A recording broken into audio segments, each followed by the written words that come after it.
जावेद और आप देख रहे हैं बॉलीवुड का सीन क्या है, सिर्फ और सिर्फ ITV ब्लिंक पर, जहां हम सिर्फ ग्लैमर या बॉक्स ऑफिस नंबर्स की बात नहीं करते बल्कि उन कहानियों को भी समझने की कोशिश करते हैं जो सिनेमा को कंट्रोवर्सी से और डिबेट्स के बीच लाकर खड़ा कर देता है। साल 2025 अब खत्म होने वाला है और हर साल की तरह इस साल भी हिंदी सिनेमा ने कई बड़ी फिल्में दी।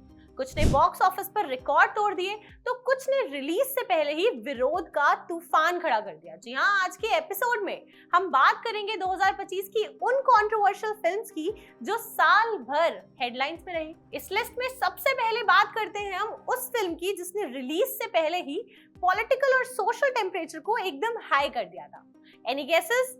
Emergency. Right, you very right, क्योंकि साल 2025 की सबसे ज्यादा चर्चा में रही फिल्म्स में से पहला नाम आता है कंगना रनौत की डायरेक्शन में बनी इमरजेंसी का। जी हाँ, ये फिल्म 17 जनवरी 2025 को सिनेमाज में रिलीज हुई थी और 1975 में भारत में लगाए गए इमरजेंसी पीरियड की हिस्टोरिकल घटनाओं को दिखाती है। फिल्म की रिलीज से पहले ही इस पर भारी विवाद शुरू हो गया था। कई दिनों तक इसकी रिलीज टलती भी रही। सिख संगठनों ने आरोप लगाया था कि फिल्म में उनकी कम्युनिटी को गलत तरीके से पोर्ट्रे किया गया है और हिस्टोरिकल फैक्ट्स के साथ छेड़छाड़ भी की गई है। आरोप यहाँ तक पहुंचे कि फिल्म को बैन करने की मांग भी उठने लगी। पॉलिटिकल और सोशल सर्कल्स में इमरजेंसी पूरे साल डिबेट का मुद्दा बनी रही, लेकिन इवेंचुअली वो रिलीज हुई और अच्छा ही कर गई। अब बात करते हैं एक ऐसी हिस्टोरिकल फिल्म की जिसने बॉक्स ऑफिस पर पैसा भी छापा और कंट्रोवर्सीज भी कम नहीं हुई। Any guesses? Chhaava. Yes, Chhaava it is. Vicky Kaushal की हिस्टोरिकल फिल्म छावा। इसने बॉक्स ऑफिस पर जबरदस्त कमाई की, तो दूसरी तरफ ये फिल्म काफी कंट्रोवर्सीज में भी घिरी थी। आप सभी को याद होगा कि छत्रपति संभाजी महाराज के जीवन पर बेस्ड इस फिल्म के ट्रेलर में दिखाए गए एक डांस सीक्वेंस और कुछ हिस्टोरिकल कैरेक्टर्स के पोर्ट्रेयल पर महाराष्ट्र में कई संगठनों ने आपत्ति जताई थी, जिसके बाद विवाद इतना बढ़ गया है कि कई राज्यों में फिल्म के खिलाफ प्रोटेस्ट भी हुए। हैवी विरोध के बाद मेकर्स को कुछ सीन में से चेंजेस भी करने पड़े। फिल्म की रिलीज के दौरान ही औरंगजेब की कब्र को लेकर भी काफी विवाद झेलना पड़ा। इसके बाद छावा और ज्यादा सोशल और पॉलिटिकल बहस में भी पड़ गई, लेकिन फिल्म रिलीज हुई and it did a great job. आपको ये मूवी कैसी लगी हमें कमेंट सेक्शन में जरूर बताइए। तो नेक्स्ट है एक रियल लाइफ क्राइम पर बेस्ड फिल्म की जो सेंसर और कोर्ट के बीच ही अटकी रही। जी हाँ, हम बात कर रहे हैं उदयपुर फाइल्स की। राजस्थान के कन्हैया लाल हत्याकांड पर बेस्ड फिल्म उदयपुर फाइल्स भी 2025 की सबसे ज्यादा विवादित फिल्म्स में से शामिल रही। ये फिल्म 8 अगस्त 2025 को सिनेमास में रिलीज हुई, जबकि इसे जुलाई में ही रिलीज होना था, लेकिन सेंसर प्रोसेस के चलते फिल्म अटक गई। फिल्म पर आरोप लगे कि ये सांप्रदायिक नफरत फैला सकती है और एक विशेष कम्युनिटी को गलत रूप में दिखाती भी है। दिल्ली हाई कोर्ट ने फिल्म की रिलीज पर रोक भी लगा दी थी। बाद में सेंसर बोर्ड ने 50 से ज्यादा कट्स लगाने के बाद इस फिल्म को रिलीज करने की इजाजत दी, तब जाकर ये थिएटर पर पहुंच पाई। आपको ये मूवी कैसी लगी हमें कमेंट सेक्शन में जरूर बताइए। तो अगला नाम है एक एक्शन फिल्म का जो पुरानी रिलीज होने के बावजूद इस साल कंट्रोवर्सी लिस्ट में रही। Any guesses? जी हाँ, हम बात कर रहे हैं जाट की। जाट जो सनी देओल की एक्शन फिल्म थी, भले ही 10 अप्रैल 2022 को रिलीज हुई थी, लेकिन इसका विवाद 2025 में भी चर्चा में रहा। फिल्म के एक चर्च सीन को लेकर क्रिश्चियन कम्युनिटी ने भारी आपत्ति जताई थी और आरोप लगाया कि उनके रिलीजियस सेंटिमेंट्स हर्ट हुए थे। मामला इतना बढ़ गया था कि सनी देओल, रणदीप हुडा और विनीत कुमार सिंह के खिलाफ पुलिस कंप्लेंट तक दर्ज हुई थी। बाद में हेवी कंट्रोवर्सीज के बाद मेकर्स ने वेब सीन फिल्म से हटा दिया, तब जाकर मामला शांत हो पाया और फिल्म रिलीज हो पाई। Have you watched the movie? Do let us know in the comment section. Next हम बात करेंगे एक बायोपिक की। जी हाँ, जो सोशल रिफॉर्मर्स पर बेस्ड थी लेकिन कंट्रोवर्सी से नहीं बच पाई। तो हम बात कर रहे हैं फूले की। 25 अप्रैल 2025 को रिलीज हुई फूले महात्मा ज्योतिराव फूले और सावित्रीबाई फूले की बायोपिक थी, जिसमें प्रतीक गांधी और प्रत्रलेखा ने लीड रोल्स निभाए थे।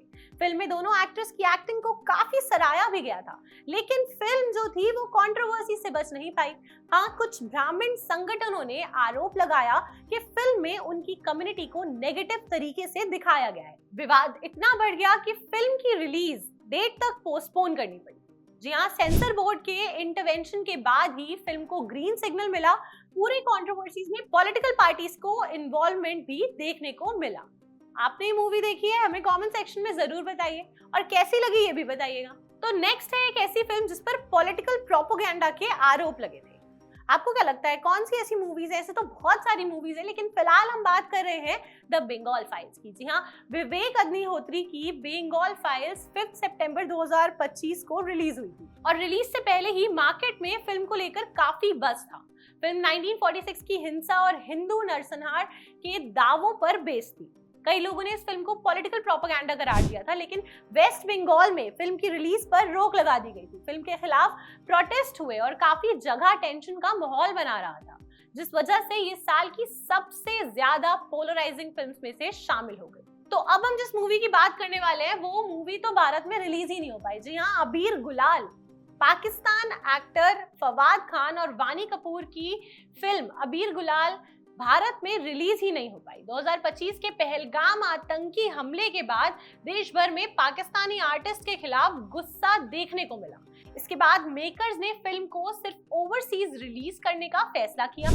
फिर भारत में ये फिल्म पूरी तरह से बैन रही और इसी वजह से ये और भी कंट्रोवर्सी के लिस्ट में शामिल थी। तो आपने तो ये मूवी देखी नहीं होगी, आपको क्या लगता है मूवी रिलीज होनी चाहिए थी या नहीं? कमेंट सेक्शन में हमें जरूर बताइए। अब जिस मूवी की हम बात कर रहे हैं उसने तो ताजमहल की थ्योरीज को ही चैलेंज कर दिया था। जी हाँ, everybody knows the Taj story. 31 October 2025 को रिलीज हुई परेश रावल की फिल्म द ताज स्टोरी भी काफी विवादों में घिरी रही। फिल्म पर आरोप लगे थे कि ताजमहल को लेकर झूठे और भ्रामक दावे किए गए हैं।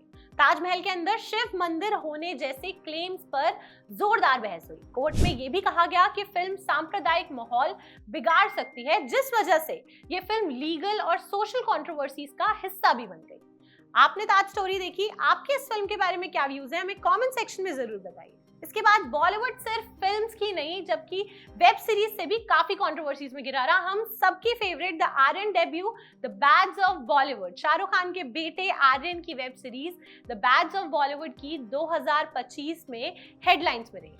सीरीज के एक कैरेक्टर को लेकर IRS ऑफिसर समीर वानखेड़े ने आरोप लगाया था कि उनकी इमेज को खराब किया जा रहा है, जिसके बाद मामला कोर्ट तक पहुंच गया। इसके अलावा रणबीर कपूर के साथ एक सीन था जिसपे भी विवाद हुआ, जहां बिना किसी वार्निंग के वो ई सिगरेट यानी वेप को इनहेल करते दिख रहे थे। ये सारे विवादों के बीच बैड्स ऑफ बॉलीवुड ने बहुत ही धमाल मचाया। आपको सीरीज कैसी लगी? Do let us know in the comment section. अब हम बात करने वाले हैं इस साल की सबसे ज्यादा चर्चे में रही फिल्म, हमारी लास्ट फिल्म धुरंधर की। जी हाँ, 5 दिसंबर 2025 को रिलीज हुई धुरंधर इस साल की सबसे ज्यादा कमाई करने वाली और साथ ही सबसे ज्यादा विवादित फिल्म्स में से एक रही। फिल्म की धुआंधार बॉक्स ऑफिस कमाई ने सबको हैरान कर दिया, लेकिन फिल्म पर आरोप लगे कि ये मौजूदा सरकार के पॉलिटिकल एजेंडा को प्रमोट करती है। फिल्म को शहीद मेजर मोहित शर्मा के जीवन पर बेस्ड बताया गया, लेकिन उनकी फैमिली ने दावा किया कि मेकर्स ने उनसे कोई परमिशन नहीं ली और ये मामला कोर्ट तक पहुंच गया। साथ ही पाकिस्तान को गलत दिखाने के आरोप में ये फिल्म गल्फ कंट्रीज में भी रिलीज नहीं हो पाई। तो दोस्तों, ये थी 2025 की वो फिल्में जिन्होंने सिर्फ बॉक्स ऑफिस ही नहीं बल्कि कोर्ट रूम्स, स्ट्रीट्स और सोशल मीडिया तक को हिला दिया था। किसी पर हिस्ट्री के साथ छेड़छाड़ का आरोप लगा, किसी पर रिलीजियस सेंटिमेंट्स हर्ट करने का और किसी पर पॉलिटिकल एजेंडा चलाने का। सवाल यही है कि क्या कंट्रोवर्सी आज के सिनेमा का हिस्सा बन चुकी है या फिर सिनेमा को ज्यादा जिम्मेदारी के साथ कहानियां कहनी चाहिए या सच्चाई दिखानी चाहिए? आप अपनी राय जरूर बताइए। ऐसे ही बॉलीवुड के असली सीन को समझने के लिए देखते रहिए बॉलीवुड का सीन क्या है, सिर्फ और सिर्फ ITV ब्लिंक पर। मैं हूं Ifa Javed, signing off. And also, if I have forgotten any movie that was in the controversy this year, do let us know in the comment section.